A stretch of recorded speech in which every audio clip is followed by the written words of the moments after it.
Heelz Wrestling Podcast, live from Brewing Studios here in Garfield, New Jersey. I am Darth Messiah. I don't always finish stories, but when I do, I finish them on your mother's face because she asked me to. And on the phone, as always, the OG, the triple OG of the Ultra Heelz. It's your boy Alex the motherfucking Hill, a.k.a. the Stand Via Podcast, and also known as the leader of the Ricostrays, because he is always going to be, anyway, also known as the guy that paid a girl to go to crossface and have a run to a crossface. And on the boards, they call him Stevie Franchise, but if you were nasty, they call him It's your boy Stevie Franchise on the ones and twos, bringing you that Ultra Wrestling Heel news. Yes. And on the boards, we have a truly special guest. The man, the myth, the legend, the one, the only, the infamous Mr. Gnarly Marv. Hey. Marvelous. How you living, Gnarly Marv? Living good, bro. Feels good to be here. I really am enjoying recapping these memories of doing this. As I always say, we wouldn't be here without you. The media scrum for World's End, while Tony Khan was wearing this ridiculous get-up that Tony Storm gave him when she came out. I really feel like he did a line of token. He was like, I want to wear that hat. No, because she came out for her little segment to get interviewed, and he just left this shit on for the rest of the fucking press conference because he's a fucking idiot. He's a child. He's not an adult. He's not an executive. He's a fucking child. But anyway, he was then asked the question about Chris Jericho and Kylie Ray. So taking that serious topic, he decided to answer that question looking like this. And he said, quote, AEW is the safest locker room ever. Now, bullshit, you fear for your life. Thank you. That's the argument I was going to make. The man that said, I feared for my life because CM Punk beat up 4 people by himself. And then he didn't even beat up Jungle Boy. He put him in a headlock. That was it. He put him in a headlock and yelled at Tony while he had Jungle Boy in a headlock. Jeez. Tony Khan said he feared for his life. But yet AEW has the safest locker room in the history of wrestling. And some girl is making an allegation that one of your top stars and silent executives, Chris Jericho, made an advance on her on the job. We have been hoodwinked, bamboozled, led astray, run amok, and flat out deceived. That was the best drop for that part right there. Yeah. I don't know. I believe it happened. There's very few details, but I can believe it happened. This is my thing. I want to not believe it happened because if it happened with her, I feel like Jericho has done it to others, and there's a lot of women that he's been around, and not one of them has said anything because most of them don't even give a fuck about the industry people he was around with at that time. Mm-hmm. That's what I was gonna say. So for her to say it, I want to say it happened, but at the same time, you know how the internet is. If you don't go with them, you against them. But like I said, he's been around forever. I know there's another woman out there that can also confirm that he's done this shit like crazy. Because the situation was, she was told, oh, go by Jericho's locker room / office, and there's a meeting or whatever. She went over there. In his bedroom. Nobody else was there. It was just her. And that's when he made the pass at her. And she said no and walked out. I feel like Jericho said something along the lines of Y2J Jericho with Stan McMahon in advance to her. And she probably was like, what the fuck? No. And just walked out. He was like, I thought that was going to work. Oh, well. Yeah, I was going to say, what's his record like? Because Jericho don't got no blemishes like this on his record. I don't know. Lucha DeVille says there's no way something didn't happen. Jericho thinks he's a rock star. Exactly. Yeah, he has been. No, that's another thing. I would believe it was done more with him being a rock star with the rock star women. But I know every last one of them has tried to get in that back room to him, and I know he has took a few back there. O'Shea Jackson Jr. Oh, yeah. Son of Ice Cube. he had a run with all the fucking stands. Motherfuckers wishing I was never born because I think AW, the fans, should welcome more people who aren't in the know. They're not inclusive. They claim we include everything, but they're not inclusive. If you haven't watched every match of every person's career and every promotion that they've ever been in and you don't get it, you're the idiot, not them. Yeah. Bye, Felicia. And then, and this man pulled receipts. He went back to tweets from like 2-3 years ago that he posted and proved that he's been watching the product. But yet people are wishing death on him, telling him to go fuck himself. Hey, man, first of all, one, y'all can shut that shit up. Two, I feel like he would beat up half of the fans that are talking shit about him. Facts. Reality. Facts. So I wouldn't even take that as even a threat, because they all are, what do I call them? Bitches. There you go. Yeah. All the bitches. It'd basically be the Cam Newton video. Cam Newton just beating up all the fucking people trying to assault him. It's fucking work. Yeah. It's fucking work. No offense. That man need to go to the performance center real quick. I just need to see something about him real fast. Yeah, right. Look at the bottom right corner. Even when you think it's been all hate, I've been giving props to I've been given props also. LOL, LMAO, but stay mad. And he named his favorite AEW stars: MJF, Penta, Orange Cassidy, Jade Cargill, and The Acclaimed. Personally, I can't stand Penta and Orange Cassidy, but he likes them. I don't have to agree with him, but he likes them. But he's proving the same point that I'm trying to prove, that the AEW stands. If you don't agree with them, you're the problem. Yeah. Dark, can we one day make a post in AEW something and have their fans come to our page? Because I haven't argued with nobody on our page in months. Mm-hmm.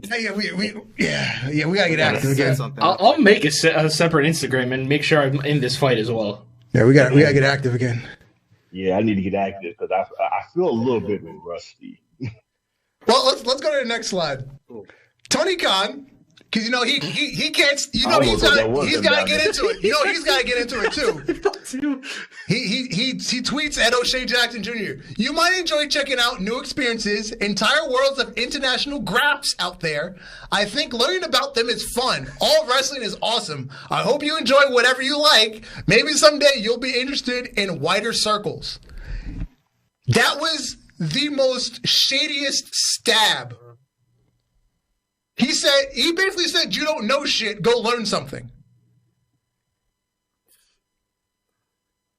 You know what? People have lives. We don't have time to watch every little fucking thing. I wish I did, but at the same time, I might not like all of it. I'll pull out the Glock. That's what O'Shea's gonna do. I'll pull out the Glock. X-Man Dan's not in the chat right now. I remember, back before the podcast started, when X-Man Dan, when I first started working together, when he first started telling me about the Young Bucks, I'm like, that's not for me. And to this day, it's just not for me.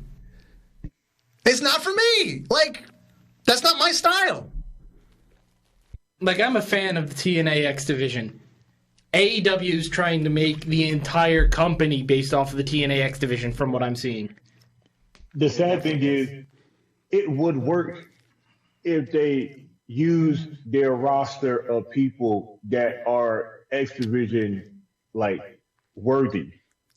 You're not using them. At this point right now, shit, Chris Alexander probably had more matches than half the roster in AEW. Probably, yeah. Yeah. And then O'Shea Jackson Jr., he replied, also, Tony Khan, while I have your attention, me and a whole lot of other people think you should check out Tiger or whatever. It's some project that he's working on. So... Yeah, so he's good comeback. Yeah, good comeback. Yeah, if you want me to check out your shit, check out my shit while you're at it. Yeah.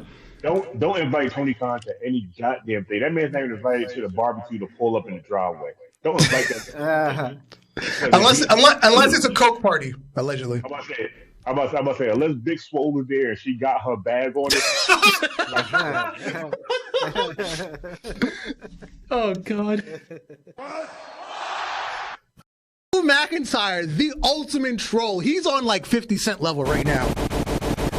This man while in Chicago, went to Mindy's Bakery and took a fucking flick. The same bakery that CM Punk promoted at All Out moments before the Brawl Out. He sat there eating that muffin while he yelled at Tony Khan and told him he worked with children. I'll pull out the Glock. He has pulled out the Glock. Yo, Drew is working overtime on. Oh man, I'm loving Drew right now, yo. Man, I love the shirt. Whew. I love the Chicago shirt he had on. That shit was a great way to end that video. I was like, what's he doing in Chicago? What the hell? Yeah, it's CM Punk and DM Punk. I said, you know what? If he had that in black, I'd have probably bought it. Mm-hmm. But yeah, his troll work is exceptional right now. It is exceptional. Yo, it's on some next level. Like, he's throwing mixtapes out, which this is on. Like, it's hot. It's fire right now. Jesus! Drew is Lil Wayne back in the first No Ceilings. Fucking Kendrick throwing shots at Drake and J. Cole. But then on Raw, fucking CM Punk, this man said, "Chosen one? Who chose you? What's his name?" What's good in the hood? Knowing damn well he can't say Vince McMahon. What up, G? Hey, first of all, as soon as he said, what's his name? I sat up off my bed and I said, go ahead, Drew. Say it. Say it. Me too. I was like, I want him to say it.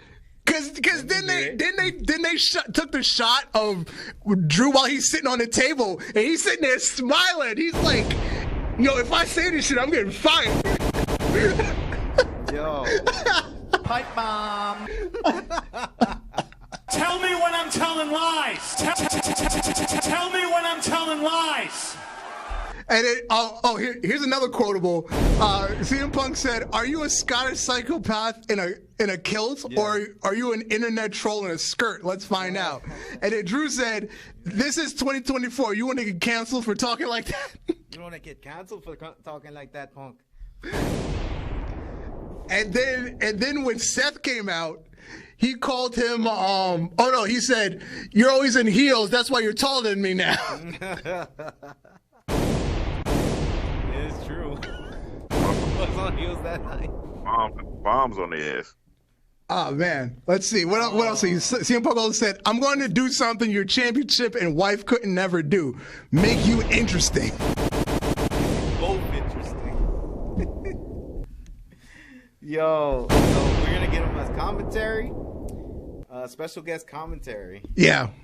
Everybody wanted the referee. Yeah, because Seth was like, hey everybody, that's his counting arm. So then he jumped down with his opposite arm and counted 1, 2, 3. Like Punk was like relentless, bro. Like he was like, "You're gonna throw shots, I'm gonna throw it right back." So then when the crowd started counting, referee, and then people was like, let's be honest, I could never be fair and impartial with both of you dipshits. Mm-hmm. And then Drew was like, hey, this is PG. PG, mate. PG, lad. Let's see what else. Seth Rollins said, the way things are going for you, this is about to be as close as you get to a world championship again. Oh, he also mentioned that we're not on Netflix yet, so. Oh yeah. We're not on Netflix yet, so yeah. Let's see. CM Punk said, "You are my number one stan. Write me back. You're just too chill. Truly yours. Your biggest fan. This is Phil." These niggas is just. I don't know who wrote for this segment, or they just said, hey, man, y'all just go talk it out real quick before y'all go out there. Let's see. Here's another Drew line. You don't do drugs, you don't drink, but you spend all your time at rehab. Yeah. Woo! Everybody was throwing fire. In a shirt right there. This was a great Yeah, segment. they were on fire. They were on fire. And what better than 2 weeks away before WrestleMania? Like, what are they going to do next week? Exactly. Next week gotta be like the best after this. After this week. Because this week was... Here's something I was talking about with you before we went on air. Yes. I said this a couple weeks ago. We watch WWE for the fucking talking segments. That's the highest rated segments on WWE are the talking segments. When you go and you look at the quarter hour ratings, it's the talking segments, not the wrestling. You wanted to build up the talking segments for your wrestling. Fuck the wrestling. It's just in the way. Give us more talking segments. Just talking. Just all dialogue. 3 hours of dialogue. And then you go watch AEW, they get 800,000 views for what's supposed to be top tier wrestling. But WWE gets 2.5 million for fucking talking. I'll pull out the Glock. Yo. WWE. Tell me when I'm telling lies. Yo, for real. Tell me when I'm telling lies. WWE's not What up, missing Hugo? it. I'm loving it. They're not missing it. And let's get to the good stuff. Triple H appeared on Double or Nothing. Time to play the game. I'm sorry. Maxwell Jacob Helmsley. You fucking Hunter Hearst Friedman. That's funny. Hunter Hearst Friedman. I like Maxwell that better. Jacob Helmsley. Yeah. Hunter Hearst Freeman. Hunter Hearst Friedman, HHF. HHF. The fact that he came out with the cut-off jean jacket over the leather jacket.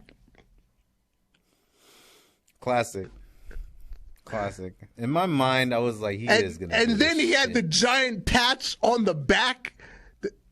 He came clean. I ain't going front. He came clean like that.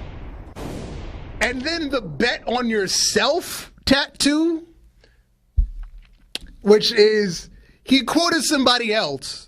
I forgot who he quoted. But it's something that Cody has also said, bet on yourself several times. And then the awkward tattoo, which is the awkward tattoo that Cody has on his neck. Well, MJF put it on his ankle. Mm-hmm. So even if he leaves, which he said he's not going to leave, but even if he does leave, it's on his fucking ankle. His wrestling boots cover it. Duh. True. Mr. Wolf of Wrestling. Now that I did not understand. What is the significance of that? So he's trying to be like Jordan. What's his name? Jordan Belfort. The Wolf of Wall Street. Wolf of Wall Okay, Street. okay, that was the reference. Okay, And that's all why right, he said, "I ain't fucking leaving. I ain't fucking leaving." That's why I was dying when he said that. I was like, "Yo." See, I don't remember that as a quote from Wolf of Wall Street. No, that's the best quote. I do. I ain't I'm fucking that's the leaving. best quote in the That's the the best quote in the quote. movie. Why do I Yeah. not remember that? Now I gotta go back and watch that shit again. I just remember all the coke and titties. I mean, that I'm was about to say, because that's when he was giving the speech to all the guys Yeah. in the office. They wanted to And then he resign went- and shit. Yeah, and then one of the things he said then was, "I'm not fucking leaving," and they just started cheering. I'm not fucking leaving. Okay. I love that fucking. Well, scene. in the end, he did get fucking axed, but Yeah. so I mean, man, shit happens. that didn't exactly work out very well. Hey, man, He's still alive. he He's still tried doing his best. stuff. It didn't exactly work out very well, but yeah. So MJF is back. He kicked Adam Cole in the balls. So evil MJF is back. He said, "I'm done with the friendly bullshit. I'm here to fucking kick ass and take names, and I'm here to fuck your mother and your wife and your girlfriend if I got to." And that's the MJF we Triple all H. wanted it. That's the You're MJF. Triple H. Calm it down. That's what we want from MJF. We want the healed MJF back. Like Yeah. we want this like piece of shit MJF. You know? The only problem is, who is he going to work with? Mm-hmm. That's the problem. Swerve. Okay, yeah, I'm fine with that. Swerve trying to get his championship back. I'm fine with that. That could be one angle. I'm fine with that. Samoa Joe. Where is Samoa Joe? Other than that fucking awkward ass backstage segment where Shibata had his phone, he should not be wearing floral print. I have not seen Samoa Joe other than that. He could come back. I don't know. But who else? Yeah, that's true. Ricky Starks has been excommunicated. Oh, yeah, Did you not see his interview? That's true. And then fucking Takeshita had a very similar interview where he says, "I'm sick of not being used, and just sitting around doing nothing." I just don't want him to go to Jericho, bro. Like, that's the problem. That is the problem. That's gonna be the problem right there. He's gonna go to Jericho, just like how this was. Yeah, Ricky Starks did an interview. It's like how Triple H did it. Like, I think I want to say it was Van Vliet, but don't quote me. He did an interview. He's basically said, "I'm not sure why I'm not on TV. I'm not getting itinerary. I'm not injured. I'm getting zero communication from the office. My contract ends soon, and that's that." Tony fucking Khan, and he's over there getting fucking dragged out. Hello, Cody. Call Paul for me. Hey, Cody, how's NXT looking? I heard they got a pretty stacked roster of new people. Yeah. Chin, tits, shoo. Everything's short now.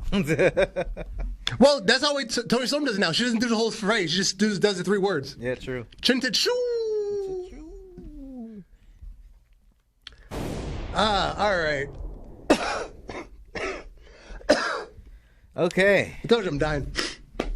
All right, so. Interesting week. We don't need a door over here on this side. No. People just show up. Jordynne Grace is back in WWE land at NXT. She was announced by The Rock's daughter to be the opponent for... Roxanne Perez? Yes, I told you, my brain ain't working. Yes. Roxanne Perez, opponent at NXT Battleground. And she's going to have a tune-up match against Stevie Turner. I haven't seen Stevie Turner because I don't watch NXT every week. Some weeks, but not every week. Well, obviously, this is going to be a squash match. So I find it funny that WWE reached out to TNA to get Jordynne Grace back and sign her for a 3-match contract deal. Minimum of 3. It could be more. Yeah. No, minimum 3. And she already did one of her appearances already. It's actually for 3 appearances. Yeah. So she showed up. She has a match, pay-per-view. Yeah. And that's it. And I said, damn, at this point now, you might as well go ahead and get her that crossover contract. Yo, for real. Side note, Valor said winner of LA Knight versus Moose will fight an actual Moose for the title. I'm cool with that, and I would pay to see that for some reason. I'll pull out the Glock. But yeah, we saw Jordynne Grace earlier this year in the Royal Rumble. And unlike when Mickie James showed up, they actually called her the TNA Knockouts champion. She just didn't show up with the belt. They actually acknowledged who and what she was. And she's on NXT commercials this week. It's crazy to see like that TNA title around like in NXT WWE programming, you know? I'm about to say no, that's not crazy. It's crazy to hear them acknowledge all her accolades from TNA while she's promoting TNA on WWE. Because she promoted the hell out of that shit. I was like, that's weird, but I am cool with it. I'm definitely cool with this. I'm cool with everything that's going on right now. You know what that is? That's WWE legitimizing TNA as the secondary competition because you know how it's happening at that other place in Jacksonville. the sinking ship that is Jacksonville. You talking about the football team? That's what I know sinking over there. I'll give you a good example of this. WWE is like Nintendo, right? Yeah. And TNA is Sega. Yeah. They've been battling for years. Who was the best console, best promoter, pretty much. And now they're working with each other. They're like, all right, let me get you in a crossover. You know, Olympic Games, whatever. They get you in Smash, whatever. We here. And then now they're taking over one more company to sink that shit down, bro. How far have we come in wrestling? Oh, we came far. Once the man that should not be named bought WCW and acquired ECW, there was nothing left. Yeah. Because he didn't want nobody to outdo him. Now you got your son-in-law out here going, fuck outdoing. I'm trying to make everybody some money. Word. Except for one company, because they are some bitches. Keep it up. Piss ants. You mean the piss ants? Piss Ant Company, yeah. Where Billy's doing, he's playing with office supplies. Office supplies, yeah. Still playing with office supplies. It's still crazy. Not as often. Billy, you know what's really crazy? Billy's the same age as Gorilla Monsoon was. Yeah, I saw that. That's crazy. That bothers me so much. Well, that's what happens when you take horse steroids, allegedly. Hey man, Gorilla Monsoon should have used some of that.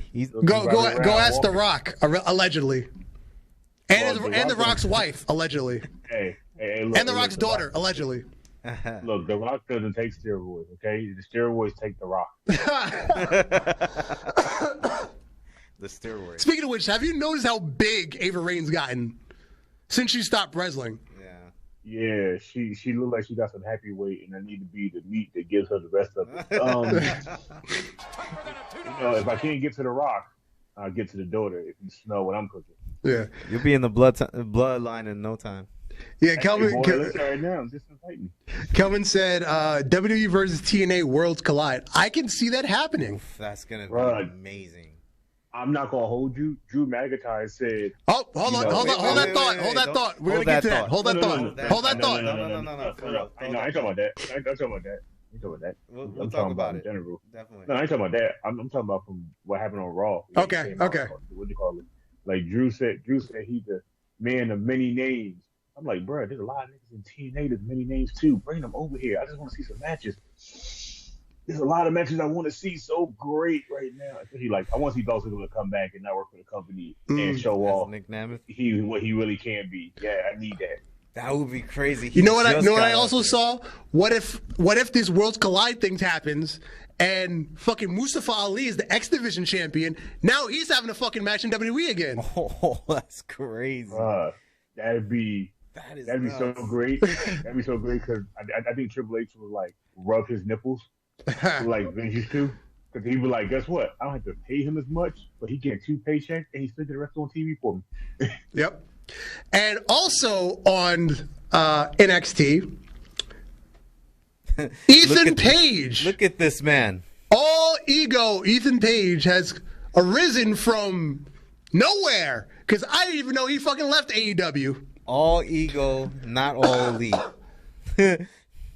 What's weird is it threw me off when I was like, who the hell is that? I said, damn, I like Ethan Page. I don't see that's Ethan Page. And he turned around, I was like, I'm confused. What is happening here? I'm like, we just had a crossover. What the hell just happened? Ethan Page is in the NXT. Yeah. What? Now, let me hit you with the snap attack right here, right? I thought about it as the show was going on. Right. We got 3 out of 4 of Cody's people over in WWE right now. Where's Ricky Stark coming back? His contract allegedly ends sometime during the summer. I'm about to say, because you got CM Punk, you got Jay Gargett, and then you got Ethan Page. Those are all Cody's closest friends. The only person he got left is Ricky Stark. He already ain't being used on TV. So, and side note, we got Ethan Page, we got Punk, somebody that they're both really tight with, Danhausen. I need Danhausen. I need a Danhausen R-Truth segment. I need a Danhausen R-Truth segment. If Danhausen and R-Truth get on TV together, they might as well go ahead and bring back the Fashion Police, a.k.a. Truth for him, and just let them rock. I just need that in my life. Either he puts the curse on R-Truth, or he puts the curse with R-Truth. No. He puts the curse on Little Jimmy. Okay. That's got to be good WWE material right there. Like, you can't make this shit up, people. You can't. Do you understand how happy I'm getting right now, even though we know it ain't happening? Yeah. Dude, the possibilities. It's endless right now. Because Ethan Page and Danhausen, they're legit like real life best friends. Like, they still like go to fucking movies together on their days off. Dude, we need Danhausen. Start him off in NXT.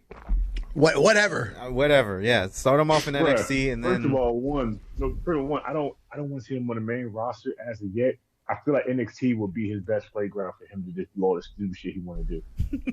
And here's the thing: he claims to not be under a contract. He claims he's a free agent. Just, I'm here for a check. So go to NXT. Yes. It shouldn't be hard then. It shouldn't be hard for him to follow Ethan Page's footsteps right now. I'm sorry. Who did I say? I mean Ethan Page. Oh, Ethan Page.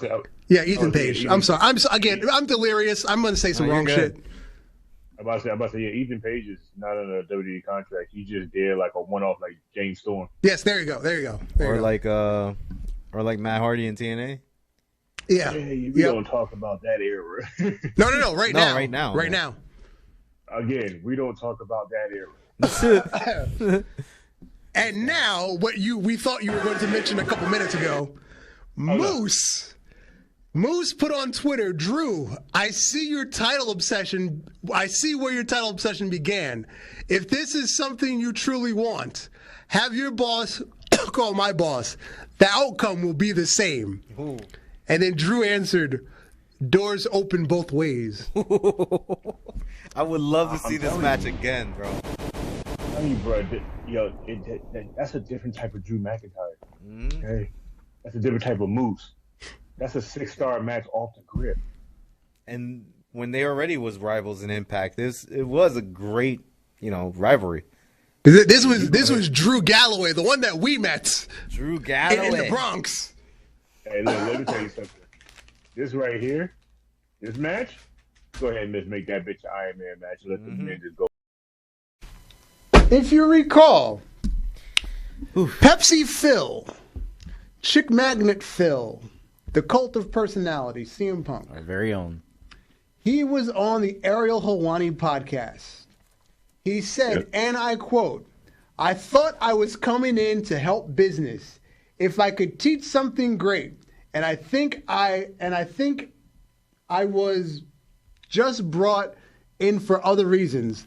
There was business, and I know a lot of people are going to be upset. It's not a real business. It's not about selling tickets. It's not about drawing money. It's not about making money. It's just not."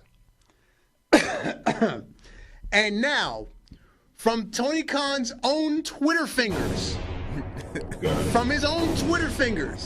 little crunchy fingers, this man has said, wake up the bots and tell them we're having fun over here in AEW. I book wrestling for the sickos because that's what I am, and that's who I care about. Hit the button. You know what button I want. You know the button. No, the other one. The other one. Which one? Let's see. The CM Punk one. Oh, yes. I got you. That's in the other one. Tell me when I'm telling lies. Okay. Tell me when I'm telling lies. The first one was good, too. I have nothing else to say. Y'all can continue the conversation. I'm done. My response is this. You fucking mark!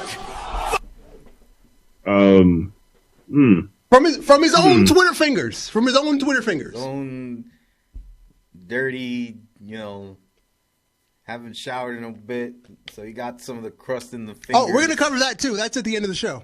We're gonna cover that too. There you go. He's like, ugh. I'm trying to figure out a way of saying this without being canceled. Do you need the what's?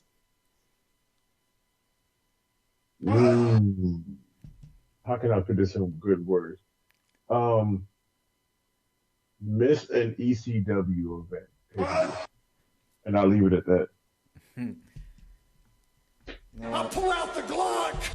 He's once again he's confirmed everything everybody has said that is wrong with AEW. Tell me when I'm telling lies.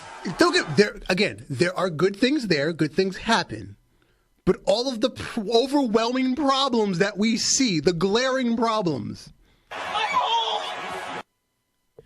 boil down to this. Yes. Again. And if he calls this sarcasm, this is not sarcasm.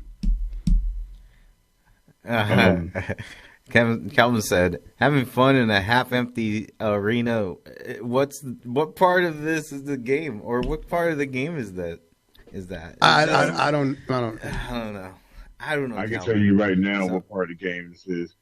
This is what happens when Daddy allows you to have an allowance, and then he don't sit there and watch you play with your money and your action figures.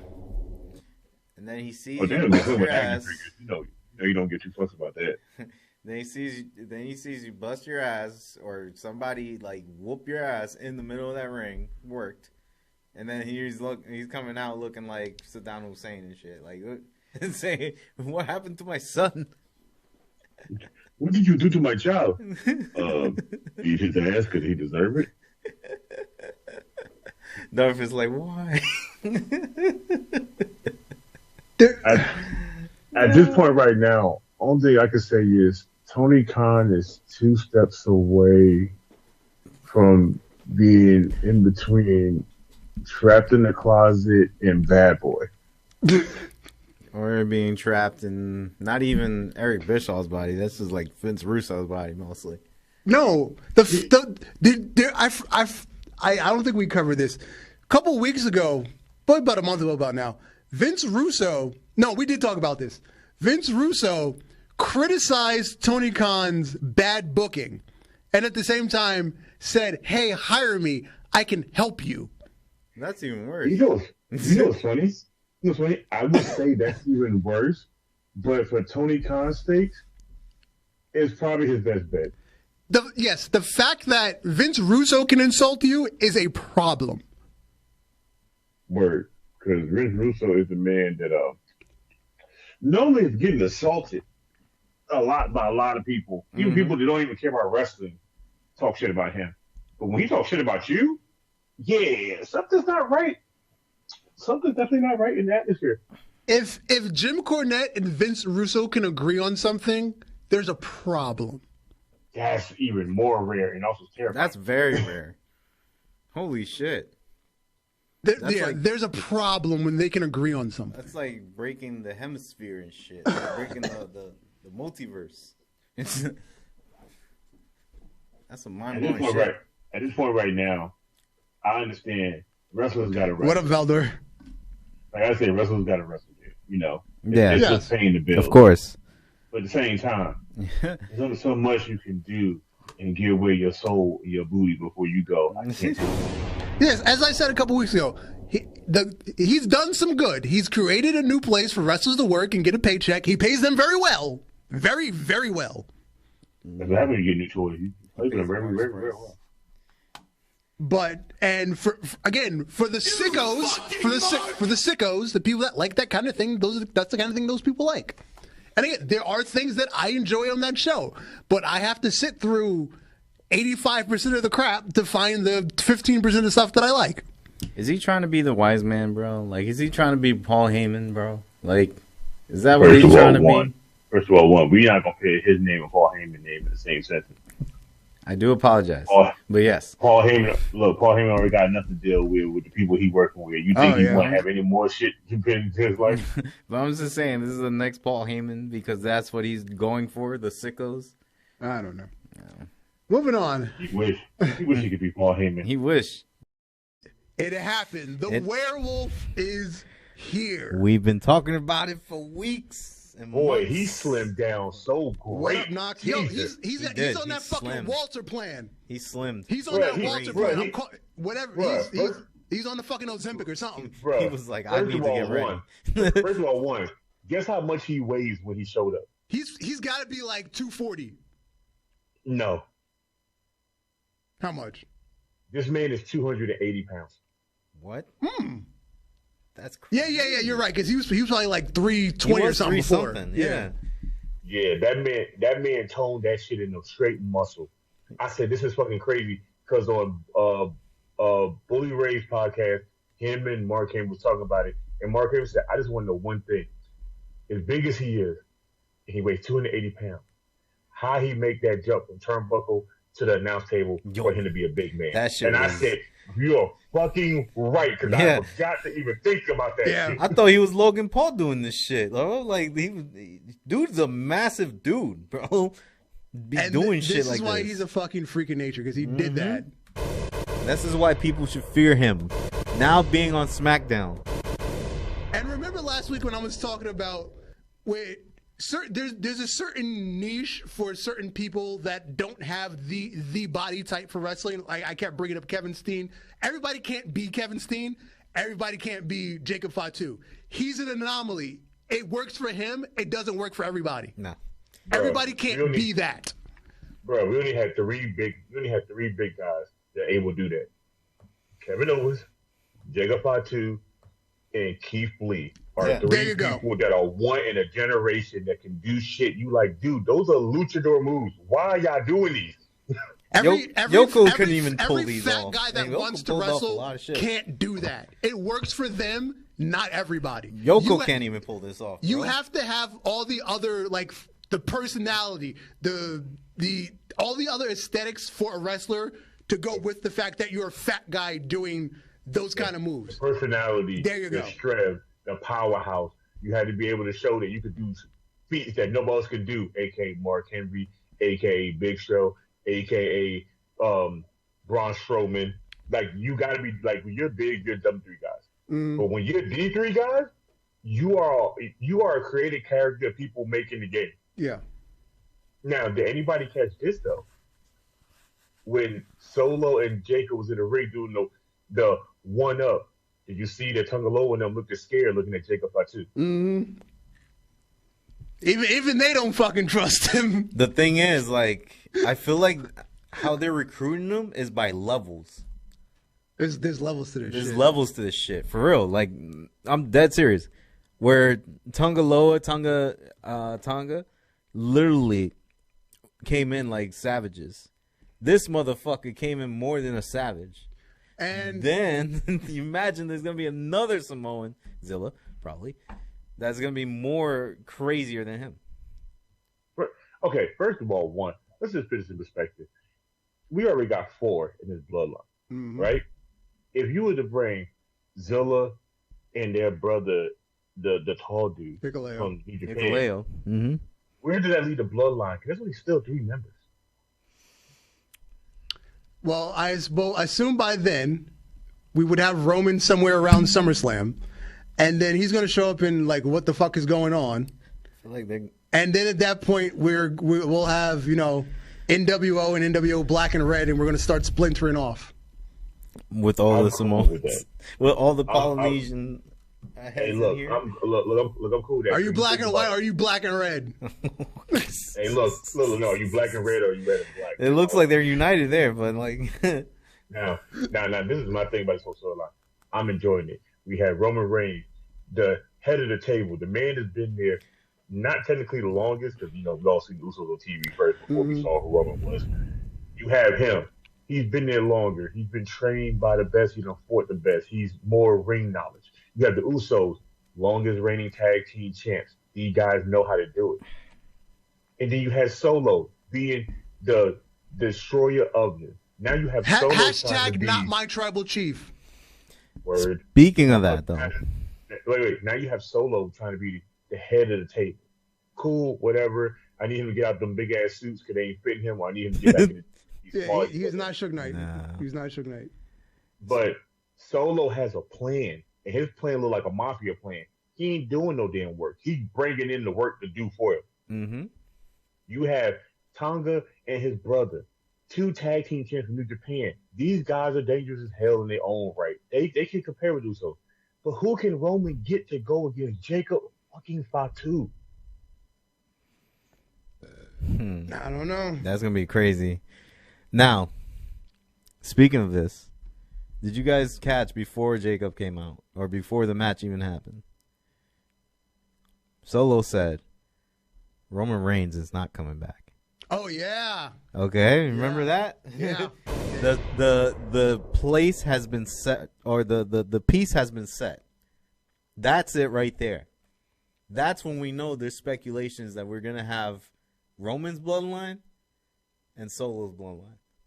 Which again, I think is still The Rock's bloodline. The Rock's bloodline, because they did it for The Rock. Damn. I did it for The Rock. Dark. Did it for The Rock. Hey, Dark, we finally had the match that you've been saying for years. Bloodline versus Bloodline over the control of Paul Heyman. Put him in the cage above the ring. Facts. And him screaming in the air. My tribal chief! My tribal chief, no. Bro, get me down from here. BBL Bayley. BBL Bayley. We'll come back to Ultra Fantasy Booking. We've got to go straight into that after Cheeks of the Week, right? Yes, we have to.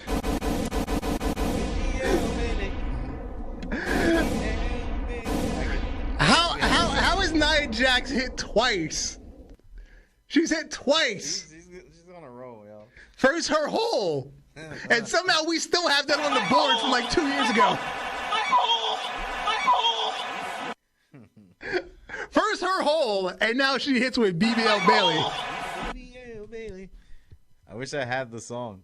I was going to tell you to clip it, but I was like, yeah. BBL Bayley.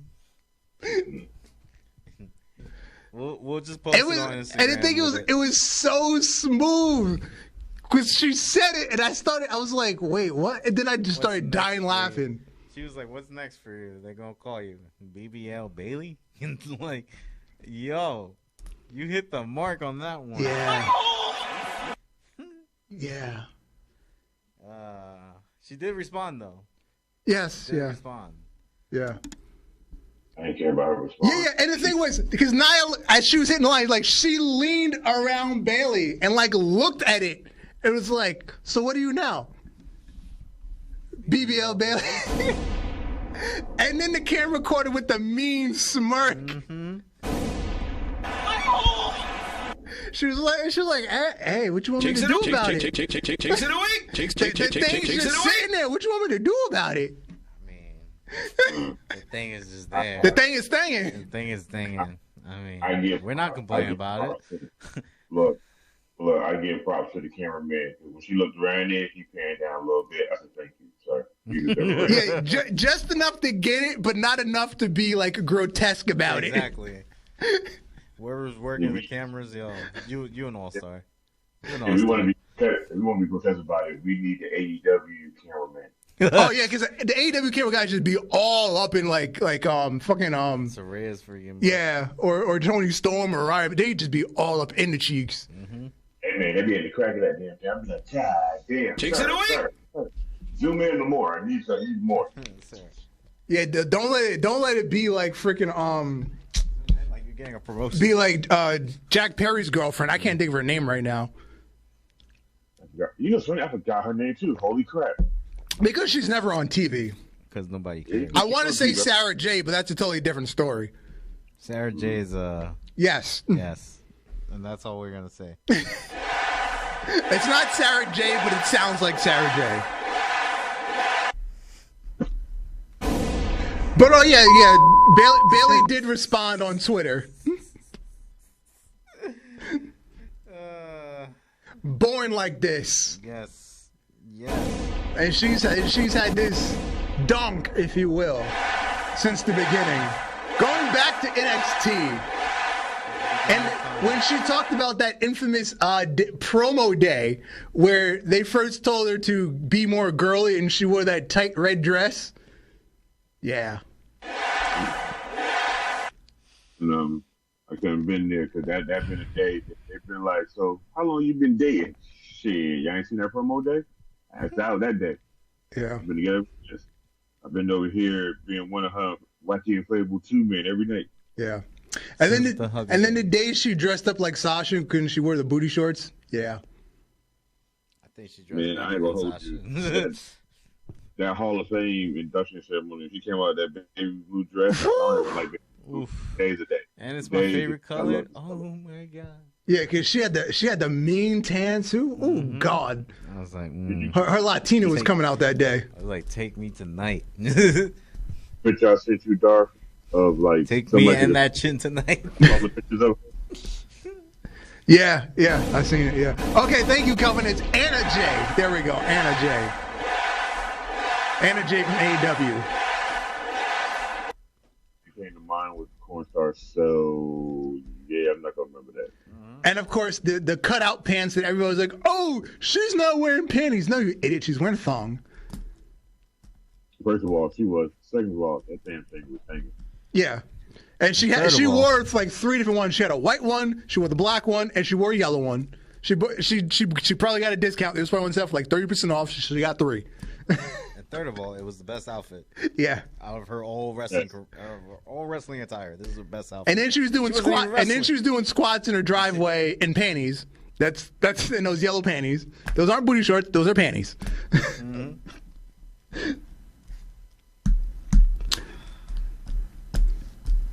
Yeah, I guess I'm looking at that. So I could stare at this for the whole hour, but I got. Yeah, we must press on. But thank you, Nia Jax, for another viral quote. Yes. BBL Bayley. And thank you, Metro Boomin, for the soundtrack. Yes. We will see you in Atlanta on Bad Blood. Happy, merry, yada, yada, yada, Christmas, Hanukkah, Kwanzaa, Boxing Day, Pule, whatever you celebrate. I have been Darth Messiah, and you, sir? Alex the motherfucking kid. J-Kid. Good night to all, and have a great new year. Peace. Peace. Peace.